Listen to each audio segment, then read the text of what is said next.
Поэтому, если взять это дерево ингушей, во-первых, видно, что это почти все из них J2, и это образовалось недавно относительно, и оказалось, что они распадаются на две основных ветви. Одна образовалась всего лишь 1000 лет назад, ветвь, а другая 3000 лет назад.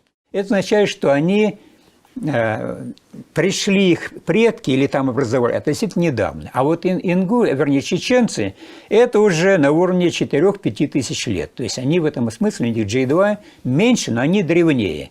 И анализ показывает, что ингуши образовались фактически от чеченцев. Поэтому это народы родственные, и языки у них родственные, и гаплогруппа, и гаплотип у них в большой степени родственные, но просто моложе, в принципе, это по числу лет.